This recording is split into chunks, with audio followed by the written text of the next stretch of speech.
High fly ball into right field. She is gone. In a year that has been so improbable, the impossible has happened. This one by Mattingly. Oh, hang on to the roof. Goodbye, home run. Dodge Mattingly. Taco makes one. Deep left field. Down the line. That ball is out of here. Out of here.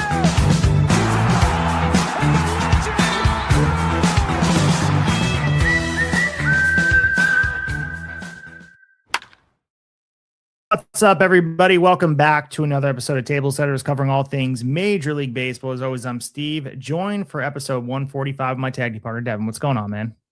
What's up? What's up, everybody? Welcome back. Steve, big breaking news here. I put out a poll last night, asked a very important question. I want to know your opinion. I don't know. Maybe you voted in it. Maybe you didn't. I want your opinion, and then I'll tell you what the results actually were because the poll has closed.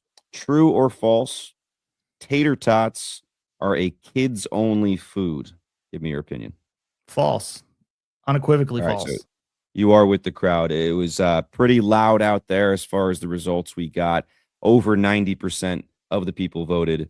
And that's false. It's not a kids-only food. It's a potato. We even had one follower or listener comment with a picture of what he was eating at the moment for his dinner, and he had a side of tater tots right on there. The question came from me because I was eating tater tots last night, and my 5-year-old tried to tell me that tater tots are not for adults, and I was like, all right, well, I'm going to put it out to the general public. So anyway, all right, that's why we're here, guys. We're here to talk about tater tots. Well, potatoes are potatoes, and I think they become more and more attractive. I think they're fantastic. I'll choose a side of tots or sort of shredded potato in any capacity. Sometimes they don't have them at spots, so. I'm a huge tots guy, so you unlock something a little bit over here. Yeah, now you feel that appetite starting to churn a little bit, like you want to go get some tater tots. They got to be hot though. You can't let them get cold because when they get cold, it's not a good thing. And I'm sure a little bit of crisp, right? You got they get cold and they wind up like in the seats of the couch and stuff when they're eating them. Not great. Oh God, don't talk about our couches. It's disgusting. But you put them in the air fryer, like that. The air fryer, you can put pretty much everything in there, but it's just hard to stop eating them once you start. Yeah, it's one of those things here. But we're here for episode 145, talking all things baseball. If you guys listen to episode 144, we dropped another TSU episode, Tablesetters University, talking all things NCAA, college baseball, a lot of great happenings over there. So go back in the archives and check it out. Later this week, we'll be going live following USA's opening matchup against Brazil with the WBC. So, of course, we're talking about that. But if you want to support our show, you can follow us at Tablesetterspod on IG and on X at Tablesetterspod. Devin running the X machine over there. Posting a lot of great things like the poll he just mentioned before with the tater tots and a lot of great conversation drawing over there. The IGs, the messages are always open. Send us a message. Let us know what you guys think of the show. Have some comments over there with some of the reels. And again, if you want to support us further, Dugout Mugs, you guys can use code TS10 at checkout to save 10% on your purchase. So Devin, we want to get into our opening say here. We have a lot of great stuff to talk about. Let's hit the organ.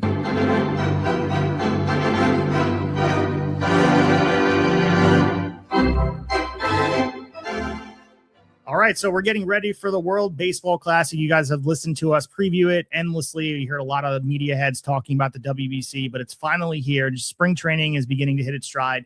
The World Baseball Classic is back to shake up baseball's preseason. This tournament is going to be returning for the first time in 3 years, bringing together 20 national teams across four host cities. So if you're not familiar, Tokyo, San Juan, Houston, and Miami are our host cities, with the event running through St. Patrick's Day, March 17th. So defending champion Japan enters this tournament looking to repeat after winning the 2023 title. Team USA, we've discussed, to go back in the archives to our Sean Spradling episode. They're motivated to avenge its loss in that aforementioned championship game. Other contenders, we talked about DR. We talked about Venezuela and Puerto Rico. And, DR won it back in 2013. So some deep rosters, MLB stars. Devin, your initial about this. How excited are you? Are you pumped up? You're going to stay up late to watch Chinese Taipei and Australia coming up at 5 a.m. on Wednesday? I don't know. We'll see. I might have to catch some of the highlights of the 5 a.m. games, but I am up pretty shortly after that. So on my train ride, I may be able to, if I can get it on my phone, watch maybe the end of that. So yeah, to be honest, I'm joking about it, but I probably will watch a little bit of those crazy time games here in New York. But initial feelings, man, we'll see. I was watching the DR play Detroit a few hours ago. Electric atmosphere. Like, I think that's what we're going to see a lot of. Like, they're just a really cool kind of the crowd. It just feels different for whatever reason when everyone's rooting for the home country there, and lots of stars. We've gotten some news here about USA over the last few days that I don't know. Maybe this is just me. I'm starting to, I don't want to say worry. Worry is too strong, but like, I'm starting to feel like at least a little bit of the shine is coming off Team USA. The Tarek Skubal stuff was the first thing that kind of started making people feel that way. Like, all right, he's only going to pitch 55 pitches against Great Britain. Like, at least those 55 pitches could have been used against an opponent that maybe we thought might be a little tougher on us. You know, who knows? Maybe Great Britain's gonna be better than we all think. But and then you get the news of Joe Ryan, which is obviously a bummer. And I don't know. It starts to feel like maybe the pitching side of things is not quite as dominant as we thought. Interestingly enough, I saw something today that said if the U.S. is able to reach the final, it'll be Nolan McLean as of now, the way things are lined up getting the start, which as a Met fan, I mean, I see both sides of it. A little scary, fun, cool to see him in potentially such a big spot, but we got a long way to go to get there. I still think Japan is I know that everyone has the U.S. as the favorite when you look at the betting odds, but I don't know, man. I think Japan is the one to beat still. So before we get to the pool play, teams have been using these exhibition games against Major League Baseball clubs to get ready. You mentioned some of the ones we're seeing with DR, but Team USA looked explosive in its tune-up. They were routing the San Francisco Giants 15-1. And the main headline coming out of this was, of course, Paul Skenes dazzling on the mound, striking out 4 batters over 3 innings with no walks. And at the plate, offensively, they look pretty good. Alex Bregman launched a solo home run. Roman Anthony, a late addition to the roster after Corbin Carroll suffered his hand injury. He crushed a 2-run shot. The lineup surrounding them featuring the star power, of course, we know Aaron Judge, Bryce Harper, Bobby Witt Jr., Byron Buxton. Like, again, this was a tune-up 15-1. Like, again, it was pretty cool to see. We'll see how they're utilizing Paul Skenes going forward. You mentioned all the hesitation and maybe the shine's coming off of it now that teams are reporting the spring training. Optimism is there for these guys to be out there and do their thing. But I said to you before we went on air, it felt like the momentum for the World Baseball Classic was 2 weeks too soon. It feels like now we're getting to the games and everyone's getting a little bit of cold feet, allowing themselves to play against maybe getting revved up over the excitement of baseball starting, of realizing, hey, I'm actually going to have to play right now. Yeah, I agree with you. I think it's kind of been like an ebb and flow a little bit with how pumped people are and all the hype that is behind the World Baseball Classic. But the same thing I said to you off air was I feel like once that first premier matchup happens, it's gonna take off, and it's not gonna look back until it's done. And it's quick. It really is quick in the grand scheme of things. So like it's something you really can't take your eyes off. You got to be locked in once the tournament starts, because it's one of those things that will feel like it's over just as quickly as it started after all of that waiting for it to get here. So we mentioned Japan. Their preparation was less than smooth here, where they wound up dropping an exhibition game ahead of the tournament despite a solo homer from Masataka Yoshida, which is a reminder for everybody that the defending champions aren't immune to some early rust, but this is what these games are about. So a lot of people making a big deal at the fact that they lost. Your thoughts on this? Is it a big deal at all? My main takeaway of Japan's team was watching Shohei Ohtani walk into a restaurant, people screaming like the Beatles walked in. I'm not sure if you saw that highlight as well. Dude, did you see the amount of security? Do you see the amount of security this dude? Oh my! I took away how big Shohei is too, but you'd like lose sight of it because he's a professional athlete and we see him against all these other guys. But watching how big he is and how built he is at this point, he's just a monster of a human being. He's a superhero, really is. Yeah, but to answer your question, no, I'm not buying into being worried about them at all. In fact, I think they have us right where they want us.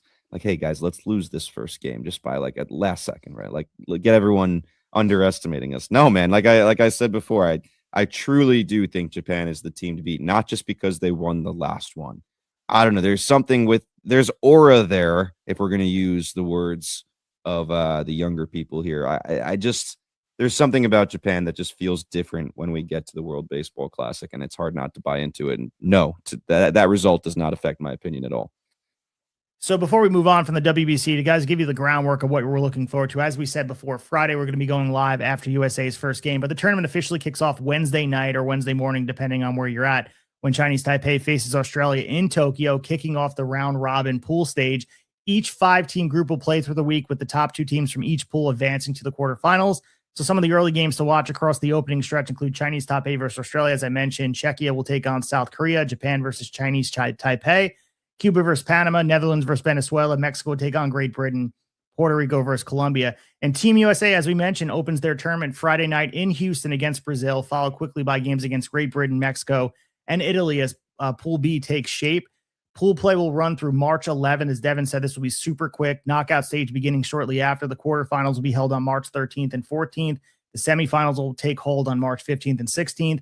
And the final will take place March 17th on St. Patty's Day, where you're green in Miami. So for the next 2 weeks, I mean, this is going to be a global event, national pride, star-studded rosters, all that. Of course, the international bragging rights, and we'll see who takes hold. And again, don't blink or you're going to miss it.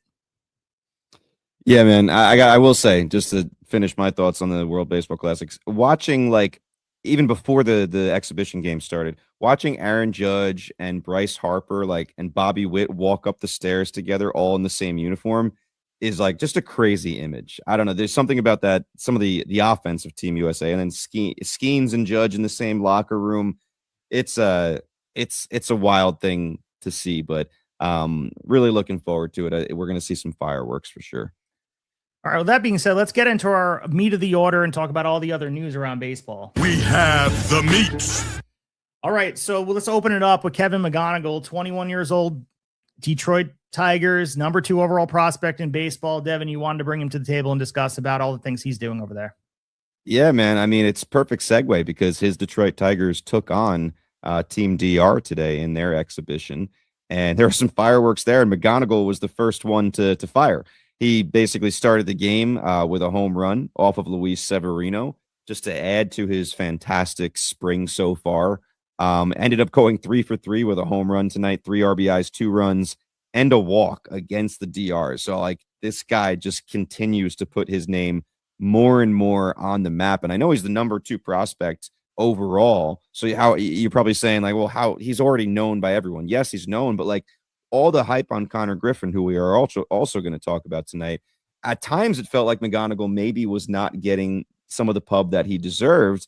And to be honest, like, he's having the better spring out of the two. I know Connor Griffin's gotten a lot of publicity for the home runs, and I get that, but that's a conversation to be had.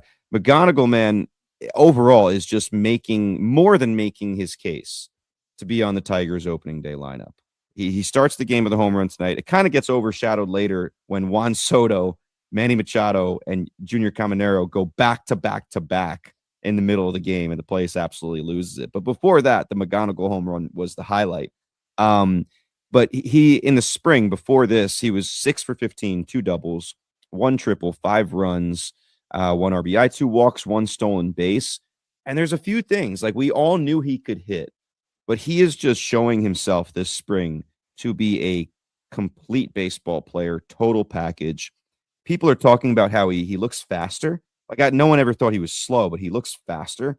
Maybe a little more of a threat on the base paths than people thought previously. And I think the biggest thing is, well, if he's going to make the team, he's going to be playing our shortstop. And because that's where we would need him the most. He has been passing the defensive test, which to me, if I'm a Tiger fan, I think would be the most exciting thing, because I think that is what's going to actually convince AJ Hinch and Detroit management to be like, yes, we are starting the year with this guy on the roster. During his time in the minors, he's got 676 at-bats total. And all that adds up to a 308 batting average, 25 home runs, 130 RBIs, 40 stolen bases, a 922 OPS in those 676 at-bats. I believe he was also the Arizona Fall League MVP, and we'll double check that. As of now, if you look at roster resource, Zach McKinstry would be their starting shortstop. And don't get me wrong, Zach McKinstry had a very good year last year. I believe he might have ended up making the All-Star team as a replacement. That's another thing I'll have to check. I got 2 things on the list now. But let's be honest, like McKinstry, if you have a guy like McGonigle there, McKinstry could be very useful as more of a utility guy that can still play almost every single day and maybe move him around a little bit and still be super, super useful. So I'm hoping, and I think all baseball fans want to see the young guys like this make the team out of spring training. I do think it happens a little more often than it used to, right? We used to see them wait, what was it, 7 weeks or so to get that extra year of control. I remember when Brodie Van Wagenen decided to carry Pete Alonso on the opening day roster, it was actually a big deal because, some people were like celebrating and other people are like, listen, it's cool, but you're an idiot. Like, that's not what you're supposed to do. Like, we just lost a year of control.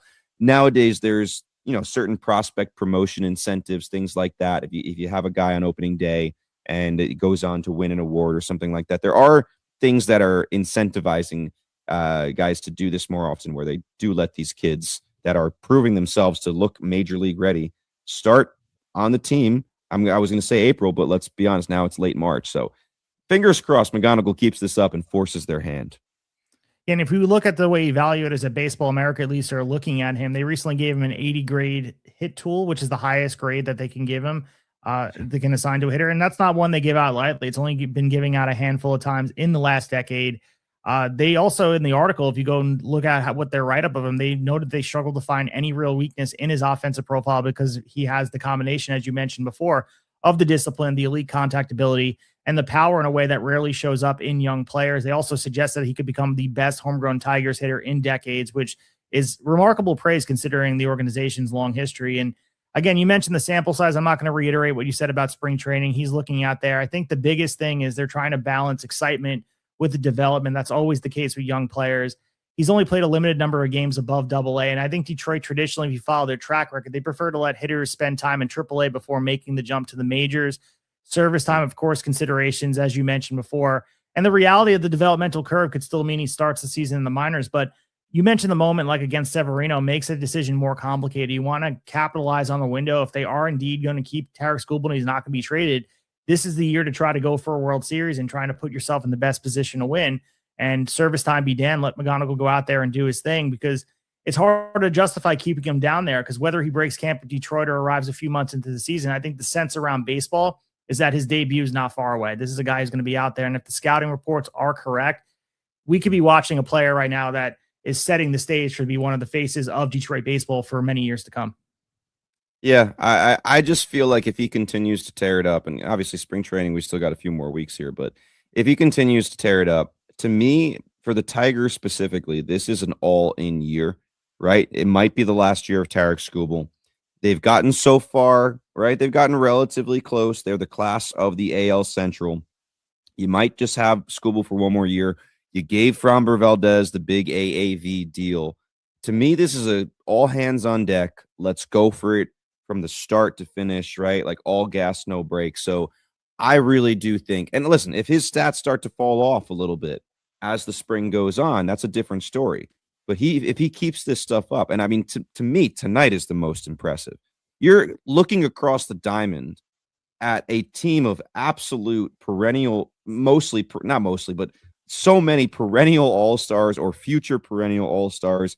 And the other guys that are not perennial all-stars on the DR team are really, really good players and vets. And you go out there and you go 3 for 3 with a home run. Like, it's just nothing seems to phase the kid. So I'm hoping he ends up on the squad to start the team, but we'll see what else he does here in the spring before it's over. Yeah, it's a tale as old as time right now that we continue to talk about in baseball. These young players are dominating the conversation and forcing their way into the game, and I love to see it. It's exciting. It brings a new breath of life into it. But let's talk about the Rockies and their first base situation. You put this on the show sheet. I mean, the more I think about it, since the retirement of their cornerstone first baseman Todd Helton back in 2013, the Rockies have spent, the better part of more than a decade trying to answer the same question: who will be the long-term solution at first base? I mean, you can go back to when they tried to patch it with the veterans, with whether it's Justin Morneau or Mark Reynolds, CJ Cron, and nobody's there. So Michael Toglia was the latest internal attempt, but I think at this point we have a name. We talk about young players, a guy. We talked about University of Georgia in our last Roto-Setters episode, or I should say our TSU episode. Charlie Condon is a guy who's drawing a lot of attention, drafted 3rd overall back in 24. I mean, one of the more dominant college hitting resumes in recent memory, and you think he has a shot potentially to be the starting first baseman for the Colorado Rockies. Yeah, man, I just wanted to put a little shine on this. Like in the 2 years or so of Tablesetters, we probably haven't talked about the Rockies enough. It's not because we don't pay attention. It's just sometimes you got to dig. And this one is coming out during spring training, and it's a bit of fun here, a little bit of a position battle brewing in Colorado. And I'm hoping this is a sign of things to come, where the Colorado Rockies start to have more things to talk about and some exciting players coming up and all that stuff. But if you look at roster resource and you look at who's listed as the starting first baseman, it's Troy Johnston. But these two other guys, Charlie Condon, who you mentioned, the former University of Georgia star, drafted in the first round by the Rockies a couple years ago. If you remember, he went back and forth with Travis Bazzana 2 years ago in the college, on the college field, kind of like Justin LeBron and Rock Chalowski are now. Just hit so many bombs. And when he first came out and started playing in the minor league system, I feel like people were a little down on him. Like it's like, oh, it doesn't look good. Like he's got to have a lot to work on before he can get to the major league level. And suddenly it's clicking for him. It started a little bit last year in the minors, but it's starting to really click. He's going to have to battle TJ Rumfield. And here's why it's a little tricky for Condon. As well as he's doing in a small sample size so far, Rumfield is a Rule 5 pick. So if they're both playing really, really well, Rule 5 pick, if you're not going to carry him on the major league roster, he goes back. Like you lose him. So just to look at their stats so far, and we won't dig too deep. We'll look at the very basics here. Rumfield has hit 313 with 3 home runs. And Charlie Condon is at 467 with 3 home runs. So both really good. I mean, Condon 467, again, small sample size, that jumps out for sure. Again, you kind of talked about McGonigle and how the Tigers like a guy to spend a little more time in AAA. Condon has not played past AA yet. And I think that when you're breaking this position battle down, that's the first thing that stands out as like, man, Condon would really have to go nuts this entire spring to get this spot, especially where, it's the Rockies, like, as opposed to the Tigers, who I said are, a very highly competitive team for the last couple of years, and I think should go for it in every way, shape, or form. The Rockies don't have that incentive to be like, we need all hands on deck, every single best player that earned it on here, because let's be honest, they're not going anywhere this year. We hope we see some improvement in certain places, but they're not a postseason team. So more than likely, Condon is going to be left down. Go play some AAA and prove it there, and maybe we get you on the roster later. In AA last year, he hit 235 with 11 home runs, and that was in 200 at-bats. So he hasn't really even had that many at-bats in AA. Mixed bag, struck out 67 times in 200 at-bats. So that's another thing they're going to have to see consistent and long-term improvement on. And we'll see. I just think it's stacked against him when you look at the whole Rule 5 thing with Rumfield, right? He's only played AA. The Rockies aren't going anywhere right now. So I think 99% sure that Condon ends up either AA or AAA to start the season. But with all that being said, it's still exciting to see what he's doing in the beginning of spring. So if you look at some of the media that the new organization's front office has done, they've made it clear that one of the reasons they believe the team has struggled in recent years was rushing players to the majors before they were fully prepared. And you look at the past, even recent memory, the Rockies often promoted prospects simply because their major league roster lacked alternatives. They need to field some position there. And this year, I think the organization, at least what they're saying and front facing, is they believe they have enough depth to avoid forcing a decision too early, which that means that even strong spring performances from Condon or Rumfield may not automatically translate for either one to get opening day spots. You mentioned what roster resource has. There's also, if you want to make the case for Condon, there's some positional flexibility. He's been receiving work in the outfield in addition to first base. And I think a lot of scouts are looking at him. They believe his strong arm could make him a viable in a corner outfield role. So I think that versatility could play a part, ultimately help him reach the majors sooner than later, especially if the Rockies do want his bat in that lineup but are not ready to commit to him full time at first base. Rumfield, by contrast, I mean, traditionally, he's a first baseman whose value is almost tied entirely to his offensive production. But either way, it's out in the open. It's a conversation. I think Condon, if you're looking at this in long term, he offers star level upside and the type of power that, again, we got to remember where they're playing. I understand that it's been down offensively altogether in Colorado, but this is still Coors Field. This is a guy that if he does have legitimate power, if he's able to show the things he showed in college baseball, where in 2024, you mentioned the season he had 37 bombs, leading the nation with a .433 batting average, becoming just the third player in NCAA history to lead the country in both categories in the same season. That's a prolific offensive profile. And you put that in Coors Field, the sky could be absolutely the limit. Talk about impressing in the Arizona Fall League, 337 in 22 games. showing the offensive potential in the spring, the eye-opening early numbers. Again, we don't want to exaggerate and be hyperbolic about those numbers.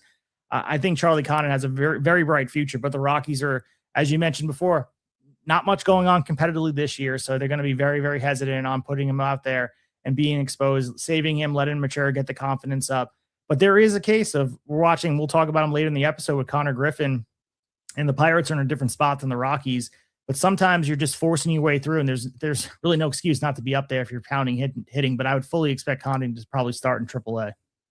Yeah, it's looking that way. But I'm glad you mentioned the positional flexibility, because first base was really not necessarily his thing. Georgia, right? Some third, some outfield. So the move to first looked like was what the Rockies wanted, but he does have that flexibility, which I think is interesting. Going forward here, I know on the show sheet, the next thing we had is the buy sell segment with the hot spring training starts. Why don't we save that for the end? I feel like that's a good way to end and go to some of your topics you have listed here. Yeah, so we want to get to an unfortunate story here with the Atlanta Braves entering spring training, already dealing with their typical early camp injury concerns, but that situation escalated just a couple hours ago. The news broke with Jerickson Profar, according to a report from Jeff Passan.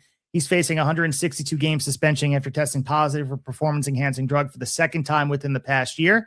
Under the MLB's Joint Drug Prevention Treatment Program, a second PD violation, as we know, carries an automatic full-season suspension, which the policy was implemented back in 2014 to increase the penalties for repeat offenders. It seems like the suspension will be upheld. He's going to miss the entire season, forfeit his $15 million salary, making one of only a handful of players to receive that maximum penalty for a second offense.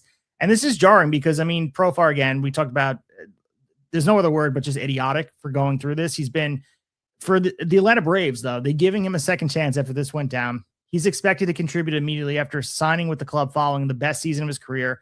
And the timing, especially in spring training right now, it kind of creates a difficult roster situation because the Braves had anticipated having Profar available as a versatile offensive piece. We know what he can bring to the table when he's healthy. And losing him for a full year is creating a significant hole in the lineup. And I think the reaction, if you go on Twitter around Atlanta's beat writers and talking about it, the Brave reporter Grant McCauley went as far as to question the signing entirely given the circumstances. And a lot of people are probably in the same camp.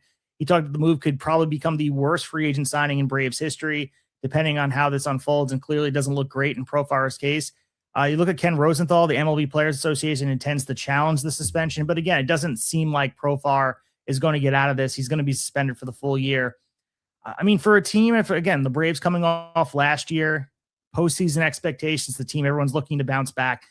This situation is going to force them to reassess and figure out, I mean, where they're going to go from this. And I know Profar is not their most important player, but he was pretty essential to what they were going to be doing. They were leaning on him a little bit in the outfield, and they're going to have to use resources elsewhere, potentially reinforcing maybe the pitching staff and kind of changing the way they do things. But I mean, this is not good for the Braves. And we talked about a Murphy's Law year for them last year. It seems like they're off to that start. I still have confidence they'll be okay. They got a lot of guys that I'm expecting to bounce back that had down years last year. But again, Profar was a guy that he's brought in to do what he was doing after such a magical year 2 years ago. And unfortunately, it was all kind of a facade because it was all enhanced with all the performance enhancing stuff he was doing. Yeah, this is brutal, man.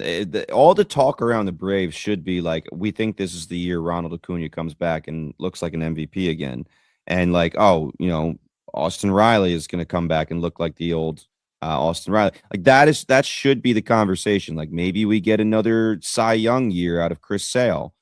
But instead, man, they have taken hit after hit, whether it be the pitching stuff with Schwellenbach, which, you know, we don't know when we might see him.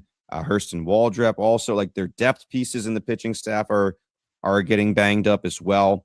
And now like you're already relying on a pretty old Chris Sale and hoping he can stay healthy. Spencer Strider, like I feel like most baseball fans are now seeing him in a territory of like, I'm not sure if he's ever going to be that guy that he used to be.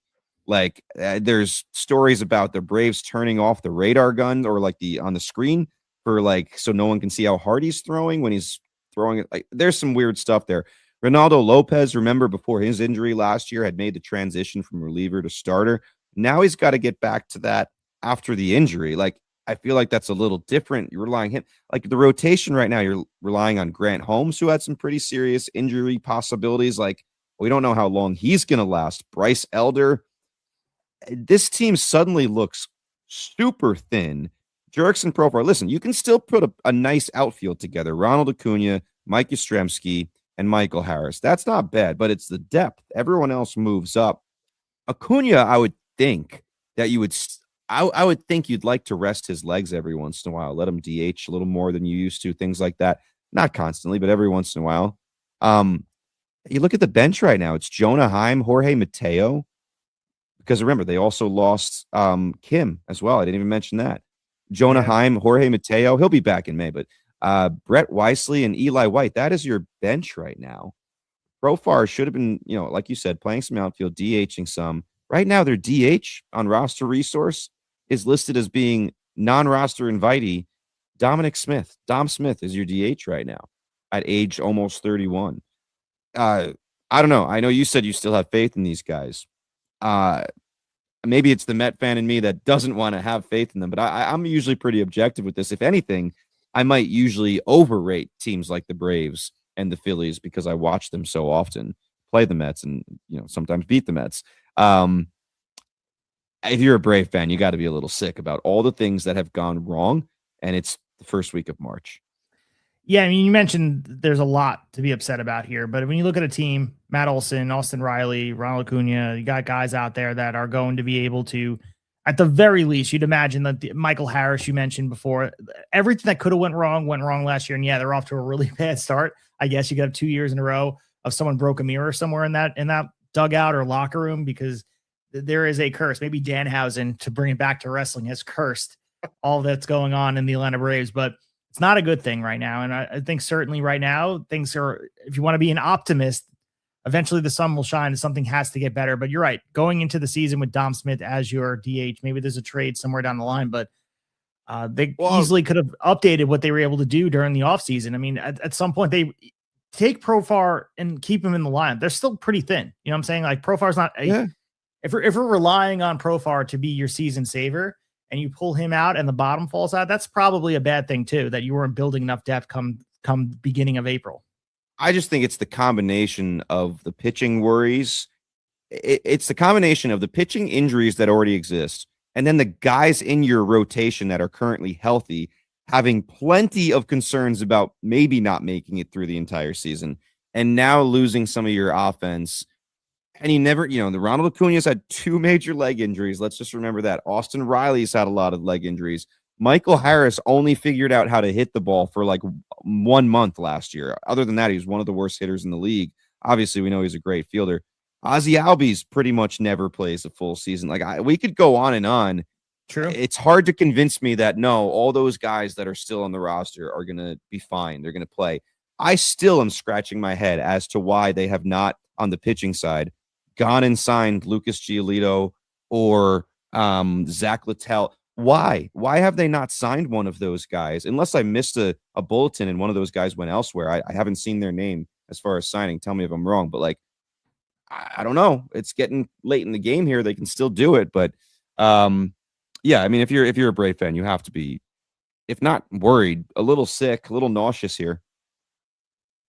Yeah, it's not a good thing for sure, but we'll keep an eye on the Atlanta Braves and what their situation's about. We mentioned ABS, and I think this is something we're going to be talking about sporadically throughout the season, the new automated ball strike challenge system that is going to be debuting this year, and it debuted in the spring, so we're getting a little bit of a micro dose of what's happening here. And teams are still figuring out the strategy behind using challenges, because outside of just trying to get the calls right, there is some strategies, and some organizations are preferring to let the catcher control most of the challenges, as we're seeing, since the catchers see the pitch from the best angle and are typically the less emotional than pitchers on the mound. Others are going to be relying on hitters with elite strike zone awareness. In the minor leagues, players with strong plate discipline tend to be the most effective challengers, often overturning calls on pitches just off the edge of the zone. Catchers also prove particularly valuable because they can flip entire plate appearances, turning a strikeout into a walk or stealing a strikeout for the pitcher. So looking at some of the numbers in spring training, already revealing some interesting trends. The Minnesota Twins have been among the most aggressive teams in using challenges, leading the league in overturn calls early in camp. And really their willingness to challenge frequently suggests that they are treating spring training as maybe this rehearsal period to learn where the margins of the zone actually sit. Meanwhile, the Athletics, they're standing out for a different reason because their efficiency. The A's have posted the highest challenge success rate in Major League Baseball so far, winning roughly 69% of their challenges, well above the league average of above 50%. which suggests the Athletics are being more selective, challenging only when players are confident a call was missed. Other teams, most notably the Los Angeles Dodgers, have struggled early in this spot here. For example, have been near the bottom in challenge success, winning just over 20% of their appeals. So interesting to watch this play out. Of course, not sure how much it actually means, but seeing how they approach this is going to be interesting, and especially as the season unfolds. And across the league, teams are averaging roughly 2 to 3 challenges per game, with about half those calls being overturned. The system has also minimal impact on game pace. It's added just about 1 minute to the average game time, and extra innings teams have already used their challenges, receive an additional one. So one subtle change fans will notice too, and I'm not sure if we've discussed this on here. I think we did, that the broadcast strike zone graphics are no longer going to be immediately indicating whether a pitch was a ball or strike. MLB implemented a short delay in pitch location data to prevent players from using the TV graphics as an unofficial signal to challenge calls. So, I mean, ultimately, I think this is a step towards removing human umpires. But I mean, a lot of people in baseball will say ABS is going to be less about that and more about eliminating the worst mistakes while preserving the rhythm of the game. I think the biggest thing on their end, they don't want to add time to the games. They don't want to get rid of the pace that they work so hard to continue to cut time off these games to make them more digestible for the casual fan. But I think the thing to watch for this, and I'll pass it to you, as really teams gain more experience with this, the real edge may come from players who understand the strike zone better than anyone else. There was an article about Gabriel Moreno and talking about his idea of the strike zone, because I think turning what used to be an argument with the umpire into a strategic decision within the game itself is going to be fascinating to watch. And I think the main thing, surface value, we're all looking to get the calls right, but this is the game within the game. And I think ABS is going to be used as this pawn on the chessboard for a lot of these teams, and eventually someone's going to perfect it. The discrepancy between the Dodgers and really the Athletics is interesting. Like, it's not saying the Athletics are going to be a better team, but it's interesting that there's a divide, that one team's getting it wrong that many times and another team's getting it right. So where's the middle ground here? Yeah, I think it's really early to kind of look at that, because like you said at the beginning of that, like, I do think these guys are kind of throwing shit at the wall and seeing what sticks and trying. That's how they're kind of learning how to go about this. But I will say my favorite part about this conversation is the new, and this is where a lot of the data we're referencing is coming from, I'm sure, the new feature on Baseball Savant, the ABS dashboard. Love it. I mean, are we surprised Baseball Savant is killing it? No, just unbelievable. I'm just scrolling through it right now as you're talking, and you could spend a lot of time on this, just like you could spend a lot of time on any of their pages. So this will be super interesting to peruse when we're a few months into the season, to really look at the best individuals, the best teams, the rate. Like, very quickly, within minutes, I was able to find, like, Wilson Contreras has 5 challenges already, and he's won 4 of them, right? Jose Caballero is 4 for 4 as a batter in challenges. Jack Caglione, 3 for 3. Like, these guys are showing a good idea here. And then, like, seeing which team is challenging at the highest rate. You can see that. I believe the Yankees were up there, like, challenging 12% of the time or something like that.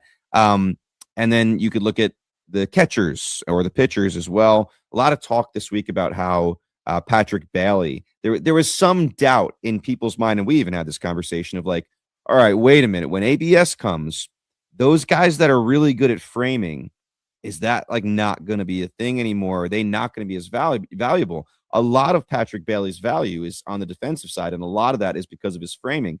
But people are already raving about him just having such a good idea of the strike zone that they're saying he's still going to be just as valuable, just maybe in a slightly different way. But Freddie Fermin, another catcher on there, he's 4 for 4 in challenges so far. And we could go on and on and on, but I'm not going to read the entire list to you here, but it's fun. Go to the you just got to do a quick Google if you don't feel like searching for it on the website on Baseball Savant.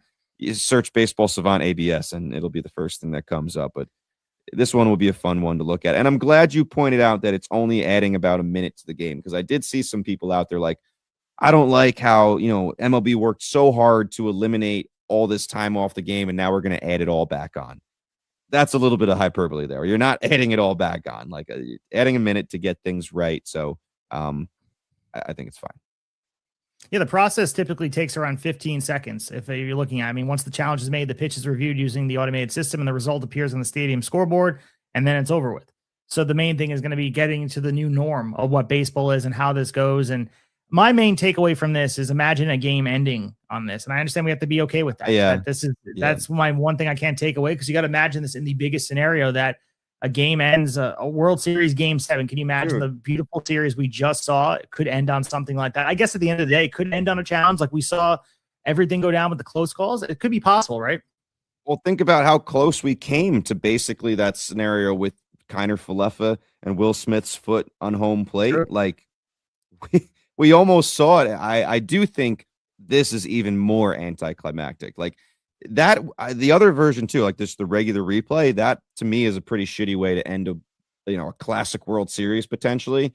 But this would be even worse. So it's like, I like ABS. I don't like the thought of a World Series or just a playoff game or a meaningful late regular season game potentially ending with the ABS challenge, but it's going to happen eventually. Well, what's worse, Game 7 of the 1926 World Series, Babe Ruth caught stealing, or one of these things? I think caught stealing, at least there's action on the play where there's bang, bang, and the guy's out. I don't know. Yeah, I think that's kind of cool.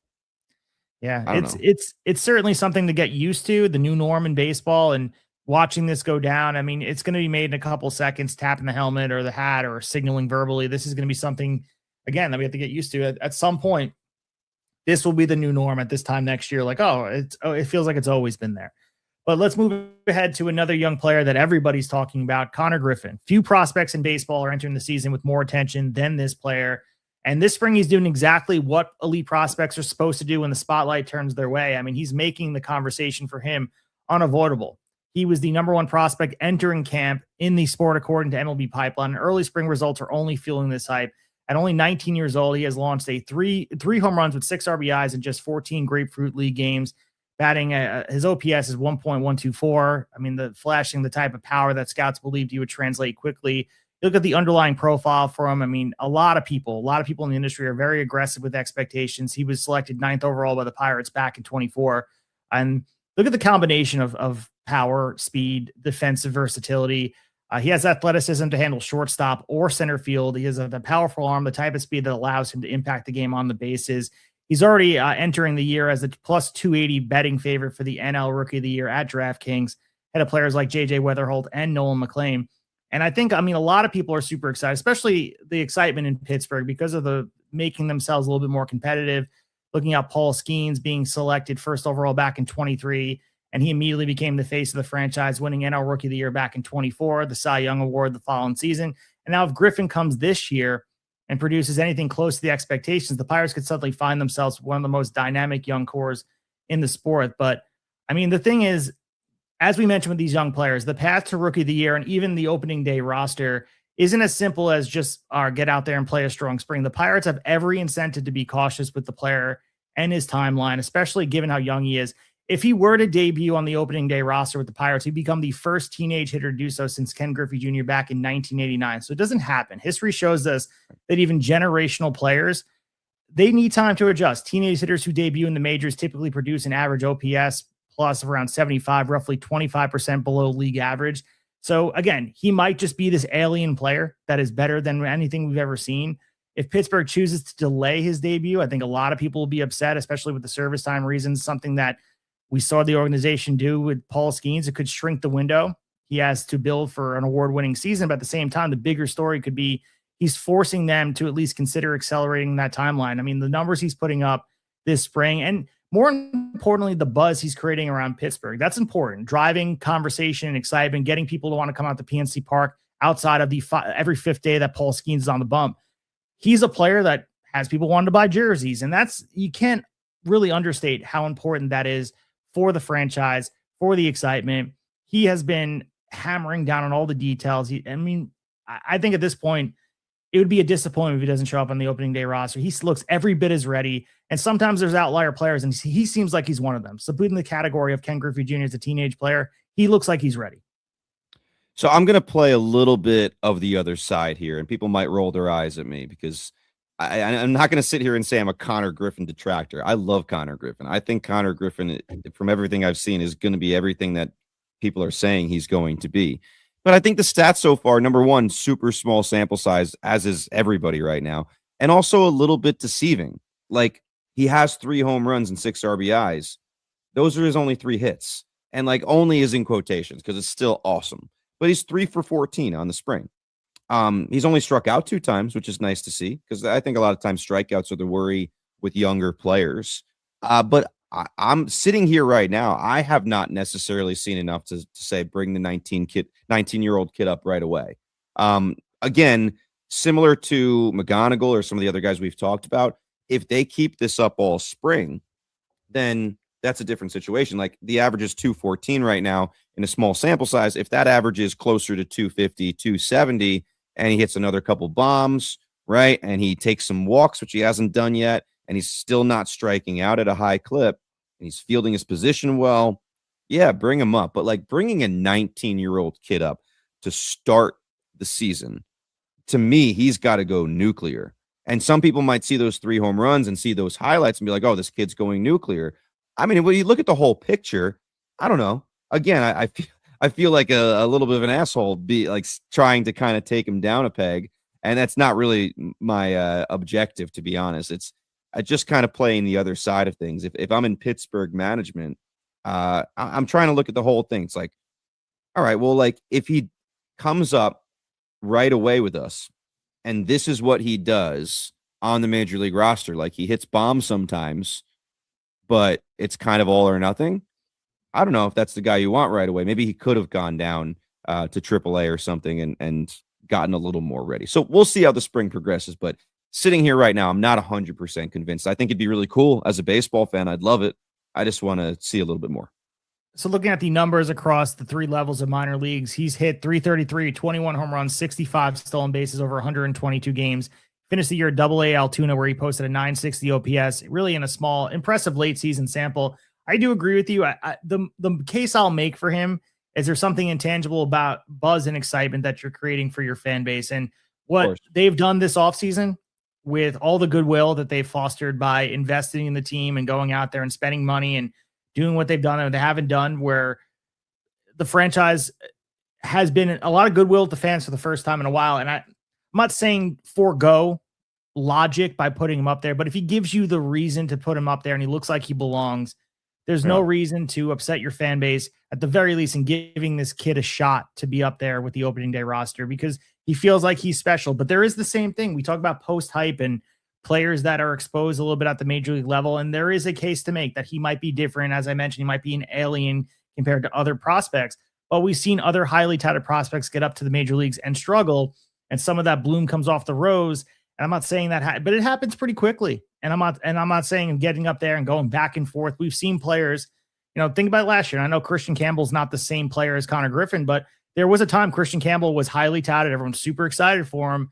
And he goes up, struggles in Boston, and then falls down the list. And like, he'll probably still be a good player, but you say the same thing about Marcelo Meyer. You could say the same thing. I mean, Roman Anthony is up there for good now, but like there is a little bit of a growing pain. And unless you are Ken Griffey Jr., which there's not many of the kids out there, 1989, like he is the outlier in the situation. There's a reason why for one time in my lifetime, there's a teenager being called up for opening day. There's a reason that happens. And it might have to do, maybe everyone out there is screaming. It's about service time. It's about managing the player and managing really what is profit for your team and being able to have control. But this is a kid that feels like he's forcing his way in the conversation. But if it, at the very least, we're seeing him in the 2026 campaign, he's still the favorite to win the Rookie of the Year, but that doesn't mean he's not going to win the award if he doesn't start the season opening day.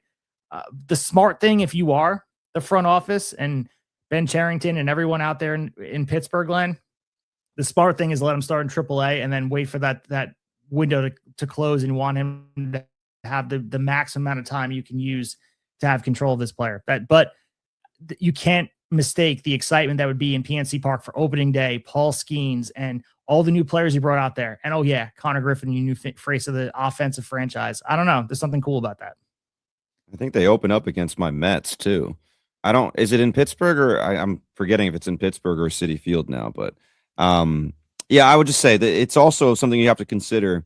And you could look at it a few different ways. But, like, the amount of hype he has to try to live up to is astronomical. Like, it's a different level. I've seen people have this conversation recently of like, have you seen in the last 10 years someone hyped up this much? I don't think we have, man. Like, Roman Anthony got a pretty good amount of hype years ago if we remember back, Vladdy had a lot of hype, and he struggled to live up to it for a while. He was like a very solid player, but kind of struggled to get to that superstardom. Vladdy was very hyped. I don't know. In the last 10 years, is there anyone you can think of, anyone else that I'm missing here that you can think of that's come close to this level? Like we hype a lot of prospects now. Like baseball fans are so into prospects. You go on Twitter and everybody and their brother has like a top 100 prospect list. It's just so pushed out there. But I don't know. It's tough to find a guy that was. This dude is being mentioned with some crazy names before playing even a AAA game. Yeah, I can't remember the last 10 years. If you stretch the window further, I think Steven Strasburg really is just the window of time when you think of like making their first start, different apples and oranges comparison, pitcher and offensive player, just an event for the debut. Right. But yeah, I really can't think of it. As far as the Pirates, they open up at Citi Field against the Mets. Their home opener will be April 3rd against Baltimore. So a lot of young players on both sides of the field. Would be really cool to see both of them. Inevitably, you got to put the over under. Do we see Connor Griffin in the big league uniform, let's just say by April 15th, or are we pushing it towards May or early June or something like that? Yeah, if I'm putting money down, I'm pushing it. Past. Yeah, I think that's probably safe bet, but he certainly, like I said, DraftKings sees the reason. Vegas is usually spot on. Being that he's a plus 280 betting favorite for Rookie of the Year, maybe that's not, maybe they know something we don't, right? That's usually a Vegas thing. I mean, Kurtz didn't start. Well, all right, Kurtz didn't start with the big league team last year and ended up going to win Rookie of the Year. So it can be done even without starting with the team. All right, well, let's move into the conversation about spring starts and all the hot things that are happening. You tell me how you're feeling with some players that are out there doing their thing. All right, so I got 4 guys here who are kind of tearing it up in the beginning of spring. Again, we've said the term small sample size a few times tonight, and that's what makes this difficult. So the segment here, it's going to be a pretty quick one. It's mainly buy or sell, but I did add a third category. So if you 100% are like, yes, it's legit, he's going to have a big year, you're buying. If you're not convinced yet, you're going to sell. And then the last one is called I'm listening, where you're a little bit in between, like you're intrigued, but you just kind of want to see more before you make your decision here. All right, so the first guy I'm going to start with, he's hitting 583, and he's hit 3 home runs so far. Jarren Duran in Boston, who, after tearing it up a couple years ago, last year was kind of a mediocre year for him. So are you buying him kind of getting back to that level that we saw a couple years ago? I'm interested in this. I think Jarren Duran is a player that we've been looking at. The buzz. You want to talk about some of the bloom coming off the rose? There seemed to be a little bit of a conversation about, is he the same player we thought of? Is he as electrifying? There's been a lot of trade conversations.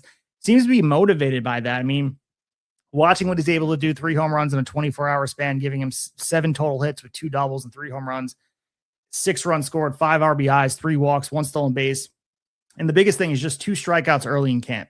Watching him being able to go out there. I'm interested. I'm not buying it completely because what we saw last year was a flawed player, and I'm hoping that he's more of the player we saw a year prior. All right, so you're listening on that one, ready to hear the case with some more statistics down the road. I get that. I'm kind of with you. I'm like leaning towards buying, so I'll go ahead and make the jump and say buy. I feel like maybe he's finally comfortable again there. He's gone through a lot of stuff in Boston over the years. I think we might see a big year from Jarren Duran. Maybe he's one of those every other year guys. We talk about those guys sometimes. All right, the next one, this is a tough one. Matt McClain started off his career real hot. People were like, oh man, this guy maybe faces the franchise in a couple of years. Then goes through the big injuries, kind of forget about him because he's out for so long. Comes back last year and just didn't look like the same guy. Really rough. Statistically, in a lot of ways, one of the worst major league players. I hate to say that, but it's true. So far in spring, hitting 571 with 3 home runs of his own. Are you buying, selling, or listening? I'm buying it. I like the profile of the player. I think he's someone that we've seen go out there and do his thing. He did struggle mightily, but I think there's some motivation. That was a confidence issue on his end, but what we're seeing could be legitimate because I think we've seen flashes of it. I would love to see it in a stronger sample size, but I am buying it. I love the profile of the player. Okay, fair. This is the second one. I differ with you a little bit. I'm selling on this one. I need to see more. I'm rooting for it, but I'm going to sell on it. It's too small, and he really fell off for in a decent amount of time. Some people have been talking about there are some minor swing changes there, which is something to be hopeful about, especially when you get these results. But all right, next one. This is a buzzsaw here. O'Neal Cruz so far in spring is hitting .538 with 3 stolen bases. So buy, sell, or listening. Man, he feels like he should be more of the player that we've been discussing time after time. I am listening to this one. I think he's a player that we're super excited athletically, but some of the defensive shortcomings leave me very, very unwilling to commit fully to the player. The stuff we saw last year felt like that was more of him. They have to find a spot to figure it out. I mean, defensively, we mentioned that outfield in Pittsburgh about who's going to field the balls and figure it out. But I'm listening because I think he's athletically a freak. He can go. He's some guy. I mean, he's highly talented. I want to talk about a guy, not Connor Griffin level, but there was a large amount of praise and hype for a guy like O'Neal Cruz. So I'm listening, but I have to see a little bit more. I'm similar to the Matt McClain stuff for slightly different reasons. I'm selling this. Fool me once, right? The old George W. Bush thing. I can't get fooled again. Like it's just we can't. Yeah. I can't keep on. I feel like a lot of baseball fans, fantasy players that's the way they're thinking of O'Neal Cruz right now. But I'm going to give you one last one, and this is on the pitching side. Mick Abel was traded over to Minnesota last year around the deadline from Philadelphia. Interesting player, high prospect for a long time, but kind of Andrew Painter got so much attention as their pitching prospect that I feel like Painter was 1 and Abel was maybe 1A. Had a couple really nice starts with Philly, and then but also a couple not so nice ones. Goes to Minnesota, and from what I remember, not great in his time with the starts that he made for Minnesota.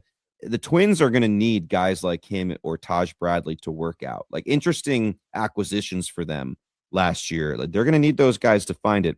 So far in spring, Mick Abel has made 2 starts. They've only totaled 6 innings, right? Because these guys are not going out there throwing a bunch of innings early in spring. But 11 strikeouts and a 0 ERA in 6 innings. That's if you're Twins front office, you got to like what you see so far. So are we buying that, selling that, or listening?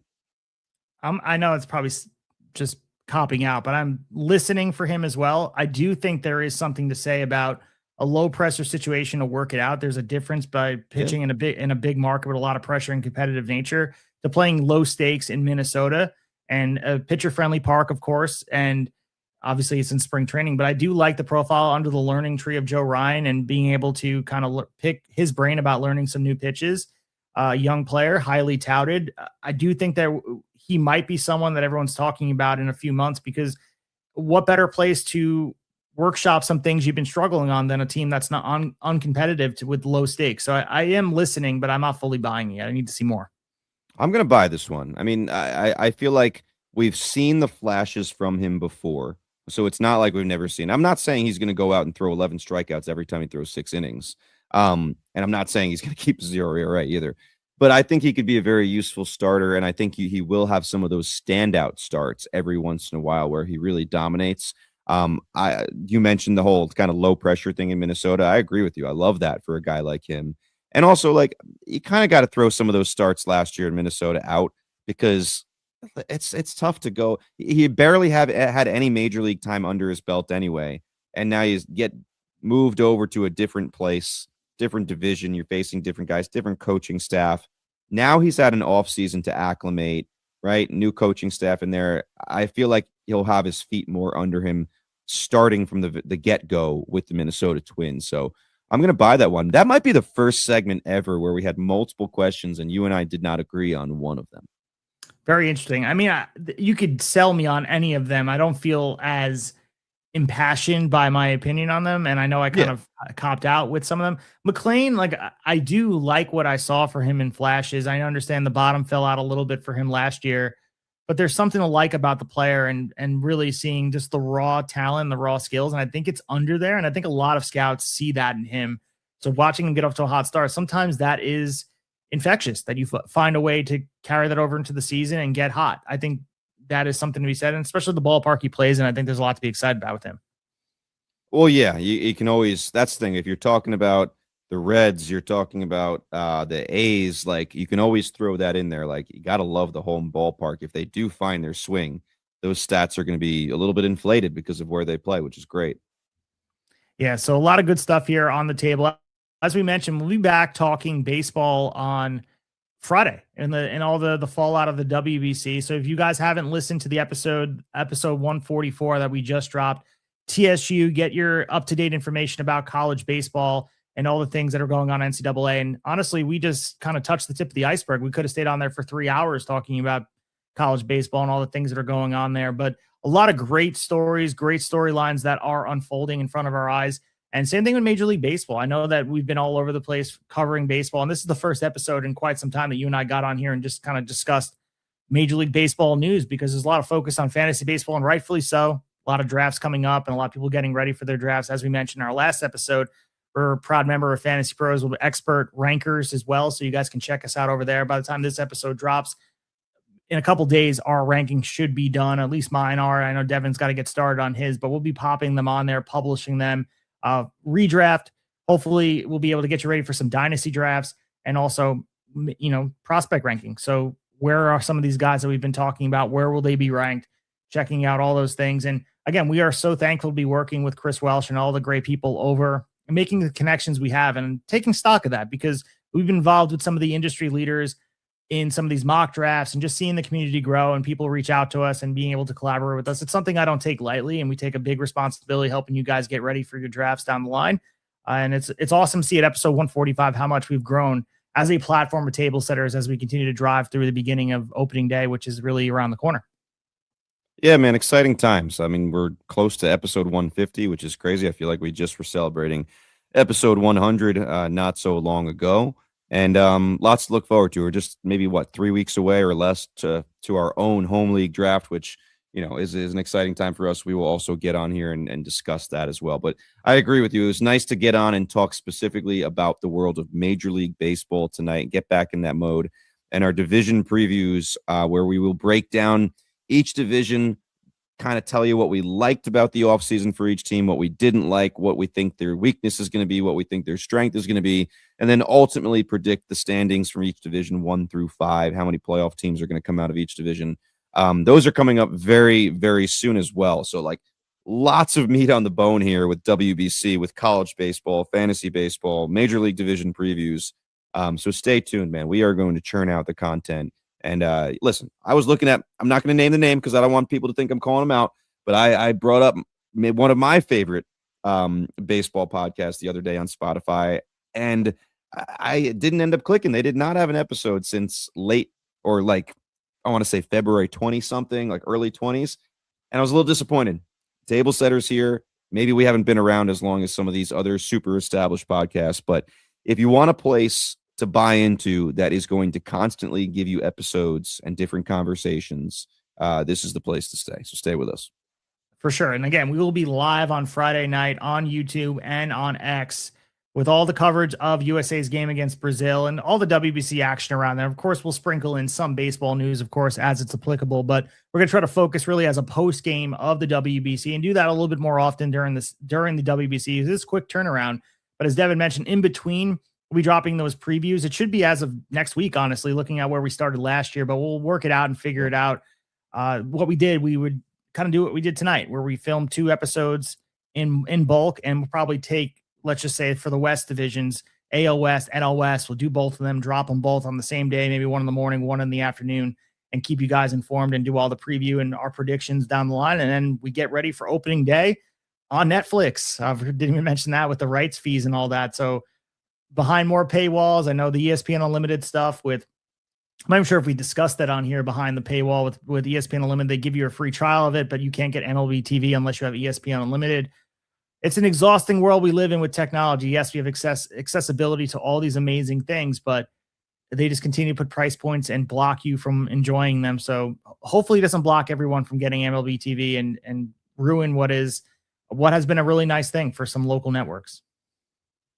Do you think I got to be honest, man? We're recording here and about to wrap up. It's 11:48 p.m. Eastern. I got to go to bed, but I'm a little hungry. I know we asked you about tater tots at the beginning. Is this too late for a little snack? Absolutely not, dude. I'm eating all the time. I'm just always crushing. And I got these microwavable pretzels that I have. You could put them in the air fryer, but they're the one Mike Trout was I think Mr. Pretzel is the name. It's the black box with the red and yellow font. They're the little bites. I'm not familiar. Fantastic. I am not familiar. Well, Mike Trout, shows how great a job Mike Trout did as the ambassador of this brand. But I think they're called Mr. Pretzel. I'm gonna look it up as we go. Mr. Pretzel, Mike Trout was the first thing that comes up over here. Super Pretzel, not Mr. Pretzel. Let's see. Super Pretzel. Yeah, you're selling you know short. Super Pretzel. Those look like yeah. Those have been around forever, no? Oh yeah. I got the little bites though. I don't know how. Yeah. So if you want to go on eBay right now, $249 US strong on eBay. Mike Trout autographed 8x8 Super Pretzel box from the Angels. Pick it up right now. Some good stuff. Quite an investment. I'll take a look. I'm getting hungrier by the second, man. This is not good. I shouldn't be eating right now. You guys follow us on Instagram and on Twitter at Tablesetters Pod. Follow us all the way through, not just for TSU and your Tablesetters University college baseball coverage, but fantasy baseball stuff. Also, Major League Baseball, all around the world of baseball. Continue, guys, keep you guys covered. We'll be back on Friday night with all the things World Baseball Classic. But until that time, we will talk to you after a while. And as always,